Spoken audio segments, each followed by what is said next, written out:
Kasi wala kami tanda.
Dapat pala maaga dahil sunset.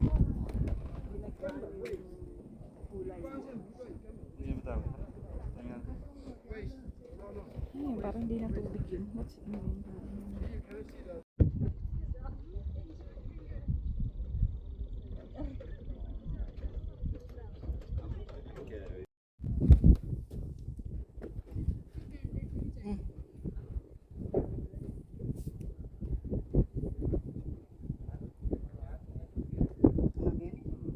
Oh.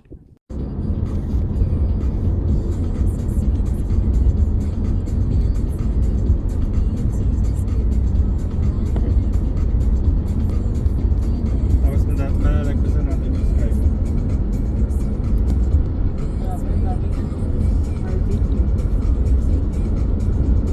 Nakikita yung skywalk mismo? Oo, wala daanan natin.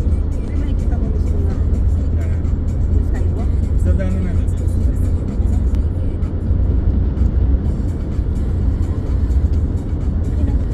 Patingin tayo niyan, ha?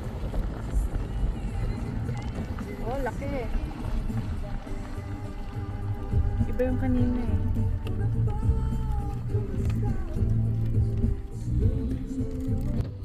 Lapitan mo. Baka suwagin tayo kasi love. Okay na, medyo ano na siya. Oo, mas malapit. Parang baka itsura. Okay na? Oo.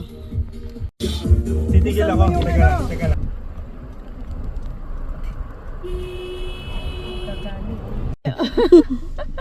Sabi mo ate hindi deer. Ano siya? Hindi ko alam, mukhang deer na awan. Mukhang deer na hindi. Parang ano, payat na baka. Ganun. O kabayo. Okay na. Okay na. Ano yan? Huwag nyo iaandar. May takbo mantel.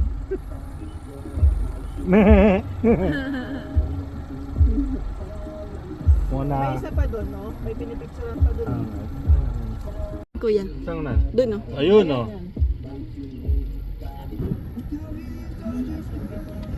Dami oh. Hindi pwede na kasi. Pagod mama ko. May baby goat. Dalawa. Okay na. Ulit ba yun? Ulit na nasa taas.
Matagal na video or?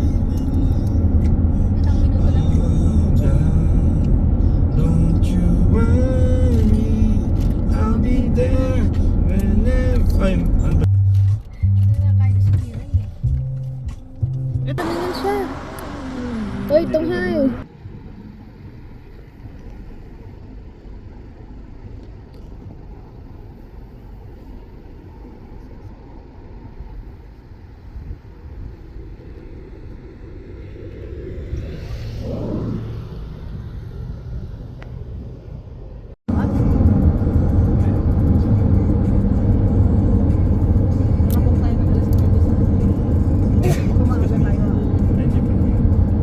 Dapat ba Wednesday talaga?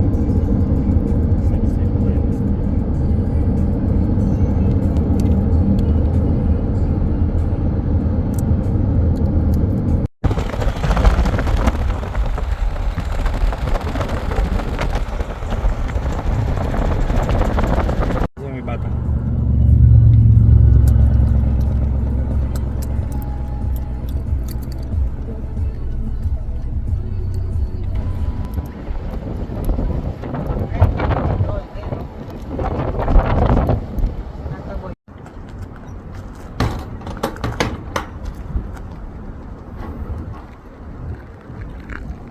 And we're off like a herd of turtles, everybody. To you folks today, we will drive through the tire wash. How's about that?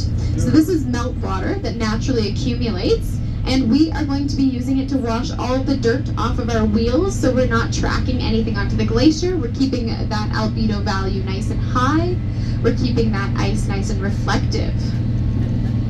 And then as we climb onto the glacier ice, we're good and truly on ice now, whether you believe it or not. And if you look on either side of the bus here, folks, you'll see that a bunch of this snow looks all dirty and gross.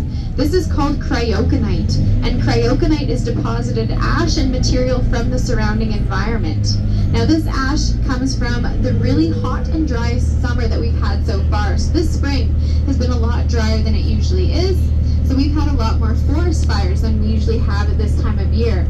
So the ash comes down the highway and over the ice field, and it gets deposited on the glacier around us like this. Now because it's got that really dark color, it absorbs heat and it speeds up melting around it.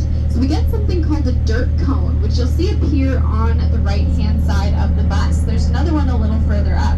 And these dirt cones, they insulate the ice underneath them, so they stay nice and tall, but they speed up the melting of the ice around them.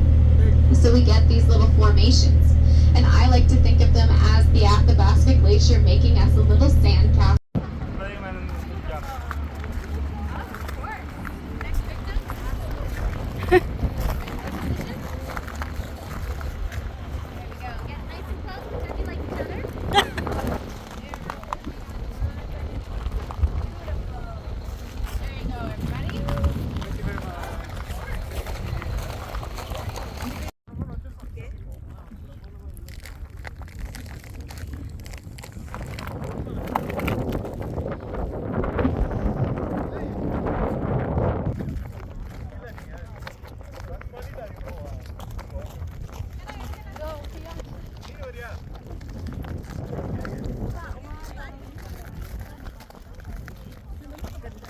Tapos mahulog ako ano. Ganda.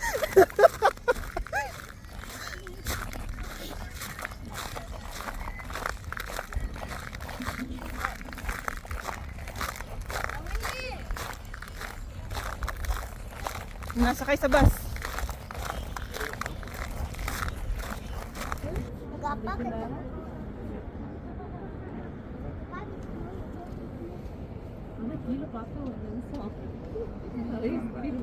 Mas maingat sa canyon, may pasapatos eh.